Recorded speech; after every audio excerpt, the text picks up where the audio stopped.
Shalom saudaraku yang dikasihi dan berkati Tuhan, senang sekali bisa menjumpai saudara kembali melalui tayangan berkat Tuhan hari ini.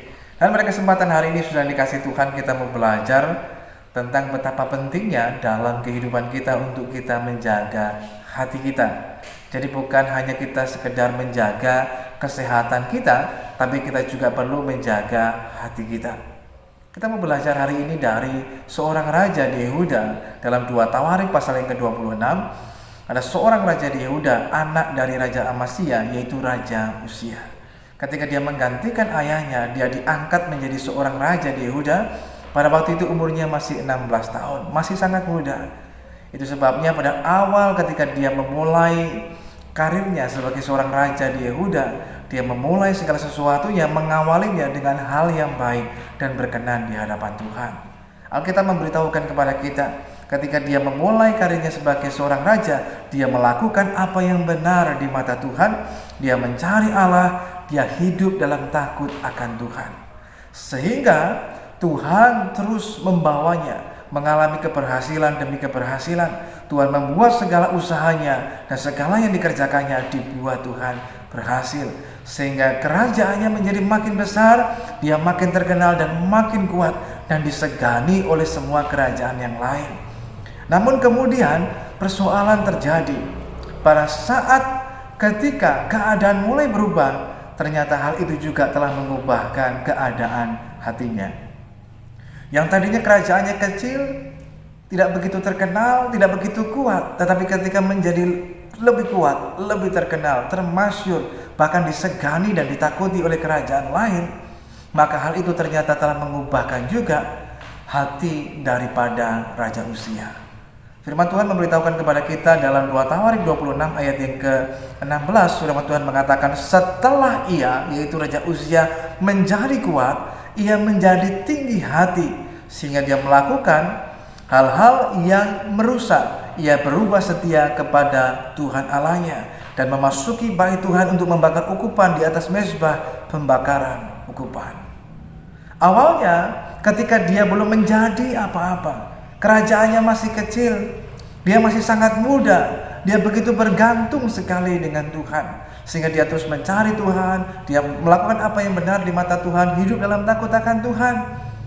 Sehingga ketika dia terus mengandalkan Tuhan, menaruh harap kepada Tuhan, Tuhan membuat semua usahanya berhasil.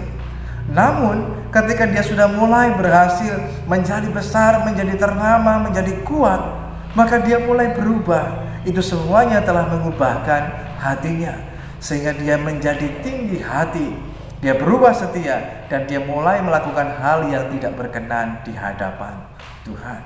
Saudara dikasihi Tuhan, kita perlu ingat bahwa hati kita itu akan mempengaruhi apa yang kita lakukan, apa yang kita kerjakan, mempengaruhi sikap kita, tapi juga mempengaruhi ucapan kita.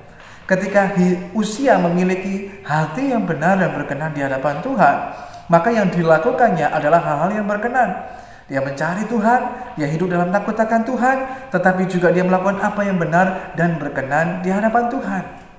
Namun ketika hatinya berubah menjadi tinggi hati, dia tidak lagi melakukan semuanya itu, tapi dia merasa bahwa semua pencapaian ini adalah hasil kerja kerasnya. Itu semua adalah hasil usahanya. Sehingga dia berubah setia, dia melakukan hal yang kemudian tidak berkenan di hadapan Tuhan. Saudara dikasihi Tuhan, penting dalam kehidupan kita untuk kita menjaga hati kita. Supaya apa? Supaya hati kita memiliki tetap hati yang murni di hadapan Tuhan, hati yang tulus di hadapan Tuhan, hati yang mengasihi Tuhan, memiliki kerendahan hati, memiliki ketulusan hati. Dan ini yang berkenan di hadapan Tuhan.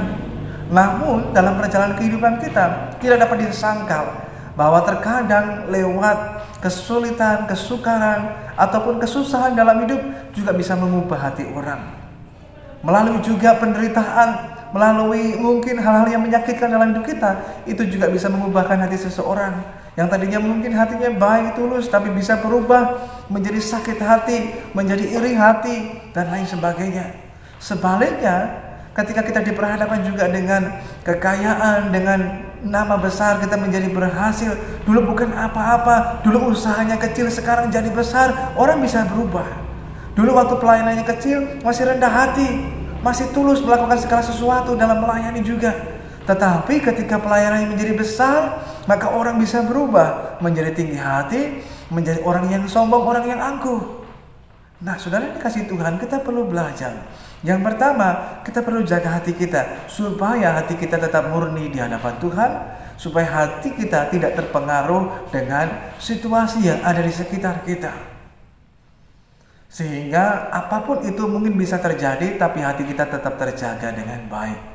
Sehingga kita tidak memberikan celah ataupun kesempatan kepada hal-hal yang di luar sana untuk mempengaruhi apa yang ada dalam hati kita. Karena ketika hati kita sudah terpengaruh, maka itu akan juga mempengaruhi kemudian sikap kita, perilaku kita, dan ucapan kita. Jika hati kita masih murni di hadapan Tuhan, kita melakukan segala sesuatunya juga dengan murni, dengan tulus dan berkenan. Tapi ketika hati seseorang berubah, orang bisa berubah hatinya ketika diperhadapkan pada kekurangan, tapi juga orang bisa berubah hatinya ketika diperhadapkan pada kelimpahan. Persoalannya bukan pada kurang atau limpah, tapi bagaimana kita membuat ketetapan hati dalam hidup kita. Sebab itu, setelah dikasih Tuhan, mari kita perlu belajar menjaga hati kita supaya hati kita tetap murni di hadapan Tuhan. Ketika kita dipuji, kita tidak menjadi sombong. Ketika kita direndahkan, kita tidak menjadi sakit hati. Itulah hati yang harus kita miliki dalam kehidupan setiap kita. Tuhan Yesus memberkati setiap